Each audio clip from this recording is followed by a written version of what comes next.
Hello everybody, and welcome to Seton Academy episode, oh my god, what are we on? 7? I think we're on 7? 7 anime review. This episode we focused on Yena and what they want to be and stuff. Yeah, I'm alright with this episode on its own, but if we go the way I think we're going to be going, it's going to be a bit of a piss take, isn't it?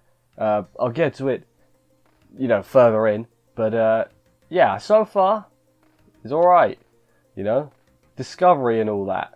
I have no idea what I'm talking about. Anyway, also there was a skunk, not a skunk, the honey badger.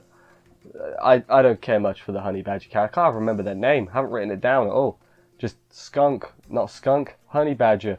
Thought it was a skunk at first, and also did a stink thing. Are honey badgers just skunks in disguise? Is that a real question?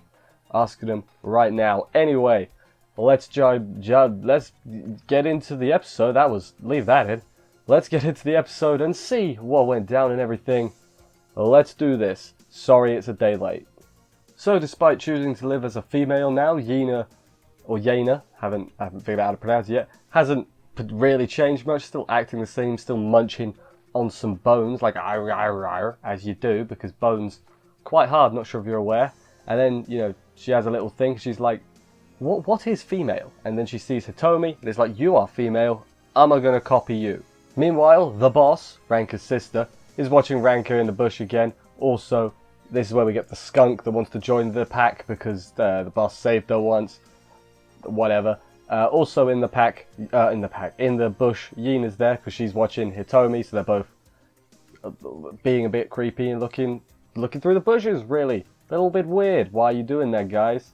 Like, just talk to them like normal people, who knows, really? But yeah, then the skunk decides, at this point I still thought it was a skunk, which is why I'm saying skunk. The skunk decides, hey, I'm going to defeat Ranka so then I can be the boss's little sister. And the boss is like, let's not be doing that, what, no? And she zooms out. Also, Yena hides in a bin or something and does some Metal Gear stealth, follows Hitomi about and stuff. It's Metal Gear, that's all I can say on that. Metal Gear indeed. There's a scene where she's eating dinner or lunch even, Hitomi, and then Yena tries to copy her exactly, but it doesn't because she has the on bones, and it's not very ladylike. I'm not gonna do whatever you want, or very feminine, I should say. It's a better word, and then they ask the rest of the club for advice, and they all look at her wee-wee. Which is, no, don't need to, that's, the teachers need to get involved if that stuff's going on at school, regardless of age or reason. It's a little bit uncomfortable, shouldn't be doing that, really. Hitomi then imitates Yena, and she undoes a button and everything. It's a thing. A Jin finds it very, you know how he finds it. He is a not adult, he's a adolescent, that's the word I'm looking for, adolescent male. Then we find out the skunk is actually a honey badger, comes to fight and everything, and Ranka's like, no, stop, leave me alone. Why? I don't want to fight you. Yena more like Yeeta, because she throws her at a wall out the room. It's like, we're busy right now. Then we get a training montage, I guess we'll call it, for Yena, and she's really feminine now. She's back to her, instead of the spiked hair, she's like, what do you call that, bob cut? That's not the right word for it. Circle, you know what I'm trying to say. She's more feminine now, and her voice has gone really high pitched, because that's how it works, apparently. She's cute now. Everyone thinks that. Even Jin is a bit like, oh, you're getting there, oh, I'm a tsundere. And then she vomits some bone muck up. I don't really, what have I written? I've got it bone vomit. So, it's a bit grim. And then she does say something funny. She's like, I can't help that. That's just science. That's biology. That's not my fault.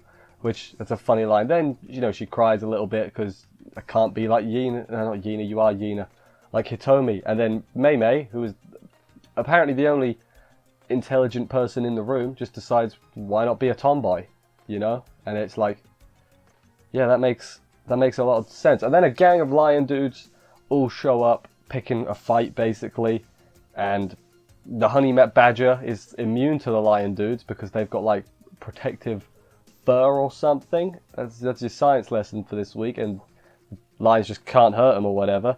Then Yena beats them up and proclaiming that he is a male because he's decided he wants to be a male, and that's, you know, that's totally cool. It's 2020. I don't care. Be whatever you want to be. That's the message we should be learning from this. And then Yena says, "Hey, I'll fight you, honey badger, before you fight Ranka." And there's a smell.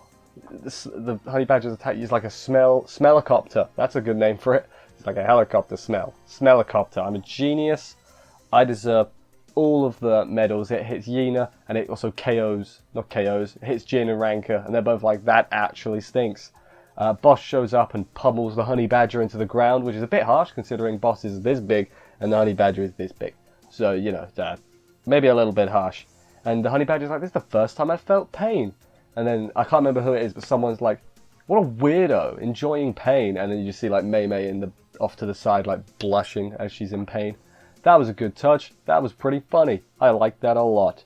Ranka thinks it's cool that the boss has let another thing into the pack, another animal, another species, even though she hasn't. And then, of course, boss is okay with it because Ranka thought it was cool. He's like, yeah, you can come in the pack now, honey badger. It's all good and everything. Yena lets her family know that he's decided to be a man again, which is fair enough. His family, have bought a load of dresses, which worries me because they say like, we'll just save these for later. So I'm worried the joke might just be that he keeps flip-flopping, which, you know, that's a bit of a piss take. But, you know, this episode in its own, the lesson is be who you want to be and all that. That's good. But I just hope they don't go down the old, you know, just keep flip-flopping. Because as I said, that's not cool, you know. That's a bit, you know. We've got a solid thing. But then the next day after all that, so Yena still thinks Hitomi is the ideal female. So now he interspecies relationship and all that. And Jin is obviously not pleased with this. He's like, hey, what are you doing? And Yena's like, fight me, bro. And Jin's like, I'm not going to fight you. But you can't have Hitomi. You know, that's basically where we're at right now. Ranka was probably also there, just looking confusedly at them all. More importantly, though, forget the rest of the episode, right? Post-credits scene is the Chronicles of King again. So, Shiho gets abandoned by the captain because like a gang of, I think they're like warthogs or something, show up, and they like start picking a fight, and the captain abandons Shiho after literally being like, oh, carnivores and herbivores, they can't mix, you know. He just abandons her. Who saves her? It's bloody King. And my notes just say this is the greatest love story ever. So, you know, take that for what you will. But then afterwards, he gets a bit too close and she runs away saying she's not in heat. What are you going to do when you are in heat, though? That's my question. Don't answer that. You know what? I realised what I just said. Don't answer that question. But yeah, the trials and tribulations of King continue. At this point, I'm almost watching the show just for that. Which, you know, I don't mind the regular show as well. But then, like, the King stuff is actually, like, engrossing, and I want King to succeed. I've put my faith in this man. You know, he's not let me down yet, but he may do. But anyway, that was the end of this week's episode. I enjoyed it, as I said. I'm worried what direction they might go in with Yena. Hopefully, you know, that's the end of it now. He's decided to be a man, and that's fine. Hopefully, you know, they don't keep doing it, because, you know, that's a bit, you know, keep flip-flopping, because that's not cool. Other news, Mei was funny just being off to the side in pain and loving it, which is, you know, kind of a thing. Boss's siscomness is don't really care about it. The Honey Badger character is the not feeling pain thing is funny. That could be a funny thing they could do with that. But yeah, I'm still enjoying myself with this, as I say. Sorry this episode is a day late. I was prior engagement yesterday and I couldn't do it. I tried to find the time, didn't quite have time, but it's out now, so thumbs up and all that. Anywho, I'd better just end this episode right now. Thank you everybody for watching this review. I hope you enjoyed it. If you did, please consider subscribing and stuff for more reviews on the channel. There's a lot of anime, don't you know? I will see you next week for another episode of this, and bye guys.